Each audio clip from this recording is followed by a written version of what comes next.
जरा एक पल के लिए उस माहौल की कल्पना कीजिए। खचाखच भरा हुआ स्टेडियम, दूधिया रोशनी और हवा में एक अलग ही तरह की बिजली। अचानक एक बल्लेबाज क्रीज पर आता है और महज 73 गेंदों में 158 रनों की ऐसी तूफानी पारी खेल डालता है ना कि दुनिया भर के क्रिकेट फैंस की सांसें थम जाती हैं। 18 अप्रैल 2008 की वो रात कोई आम रात नहीं थी। वो सच में एक ऐसा धमाका था जिसने क्रिकेट के पूरे डीएनए को हमेशा हमेशा के लिए बदल दिया। जी हां, ये वो रात थी जब एक अरबों डॉलर के सपने ने असल जिंदगी में अपनी पहली सांस ली थी। तो चलिए आज के इस एक्सप्लेनेयर में हम इसी दिलचस्प कहानी के पन्नों को पलटते हैं। हम गहराई से ये समझने वाले हैं कि आखिर कैसे एक अकेले क्रांतिकारी आइडिया ने दुनिया के सबसे पारंपरिक खेलों में से एक को पूरी तरह से पलट कर रख दिया।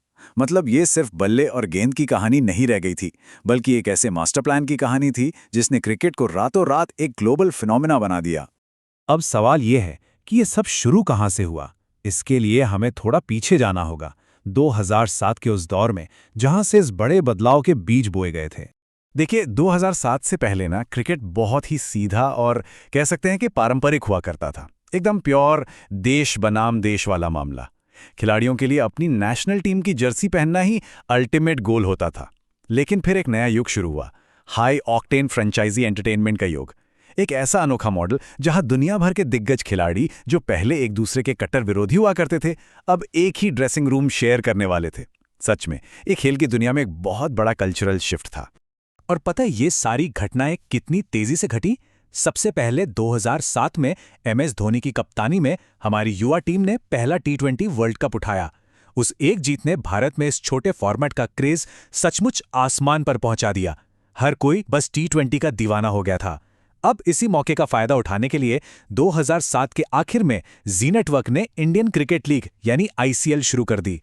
लेकिन बीसीसीआई ने इसे मान्यता देने से साफ मना कर दिया और इस पर बैन लगा दिया। बस इसी भारी टेंशन और उथल-पुथल के बीच एंट्री होती है ललित मोदी की।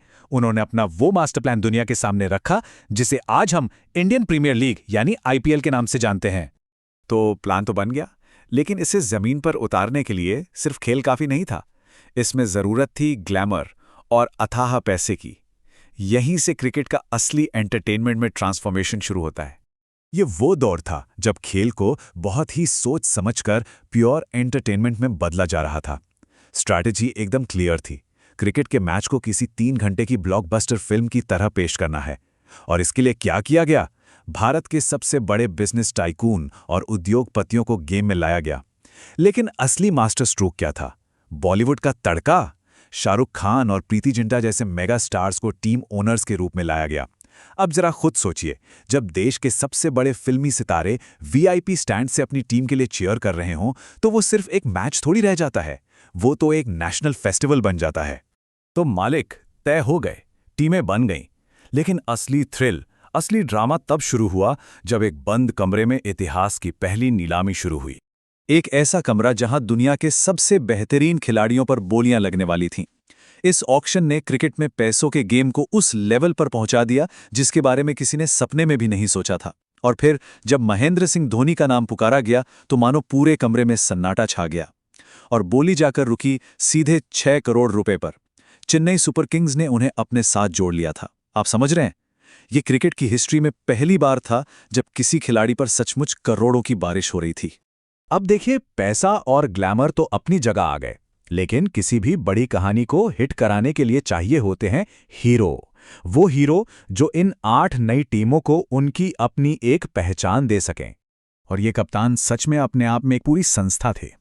एक तरफ शेन वॉर्न थे, जिनकी अंडरडॉग मानी जाने वाली राजस्थान रॉयल्स ने सबको हैरान करते हुए चमत्कारी ढंग से पहली ट्रॉफी अपने नाम कर ली। दूसरी तरफ कैप्टन कूल एमएस धोनी थे, जो चेन्नई की कमान संभाल रहे थे।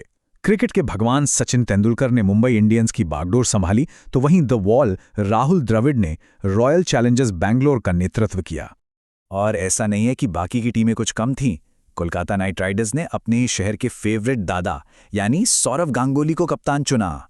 हैदराबाद की डेक्कन चार्जर्स को वीवीएस लक्ष्मण जैसा स्टाइलिश कप्तान मिला। किंग्स 11 पंजाब में युवराज सिंह की आक्रामकता थी और दिल्ली डेयरडेविल्स को वीरेंद्र सहवाग की बेखौफ लीडरशिप मिली। इन दिग्गजों ने क्या किया? इन्होंने रातों रात इन बिल्कुल नई फ्रेंचाइजी टीमों को एक जबरदस्त पहचान दी और एक ऐसी फैन फॉलोइंग खड़ी कर दी जो आज तक कायम है। तो मंच सज चुका था, सारे स्टार्स तैयार थे। लेकिन एक बड़ा सवाल अभी भी बाकी था। क्या ये प्लान मैदान पर असल में काम करेगा?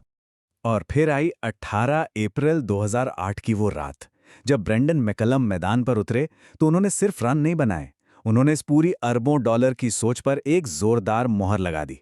जब उन्होंने 158 रनों की वो अनबिलीवेबल पारी खेली ना, तो उन्होंने पूरी दुनिया को दिखा दिया कि भाई ये नया मॉडल क्या क्या कर सकता है।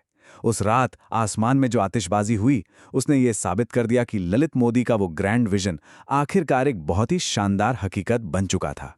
तो इस पूरी कहानी का सबसे बड़ा टेकअवे क्या है? वो ये है कि 2008 की उस एक अकेली रात ने जो नींव रखी थी ना, आज उसी पर एक बहुत विशाल साम्राज्य खड़ा है। जो चीज महज एक प्रयोग के रूप में शुरू हुई थी, वो आज दुनिया भर की सबसे महंगी, सबसे अट्रैक्टिव और सबसे पॉपुलर स्पोर्ट्स लीग्स में से एक बन चुकी है। इसने सिर्फ क्रिकेट खेलने का तरीका ही नहीं बदला, बल्कि खिलाड़ियों के बैंक बैलेंस से लेकर दुनिया भर की स्पोर्ट्स इकोनॉमी तक को पूरी तरह से घुमा कर रख दिया है। आज ये सिर्फ एक क्रिकेट टूर्नामेंट नहीं है, ये एक ऐसा इकोनॉमिक मॉडल है जिसने पारंपरिक खेलों के लिए एक एकदम नया स्टैंडर्ड सेट कर दिया है। और अब जब हम इस शानदार सफर को पीछे मुड़कर देखते हैं, तो एक बहुत ही दिलचस्प सवाल जहन में आता है। एक ऐसी लीग जिसने अपने पहले ही दशक में पूरे क्रिकेट को जड़ से बदल दिया, वो अपने अगले दशक में ग्लोबल स्पोर्ट्स परिदृश्य को और कैसे नया रूप देगी? क्या इसका ये मॉडल दुनिया के बाकी खेलों को भी हमेशा हमेशा के लिए बदल कर रख देगा? इस बारे में थोड़ा सोचिएगा जरूर। आज के इस एक्सप्लेनर में हमारे साथ जुड़ने के लिए आपका बहुत बहुत शुक्रिया।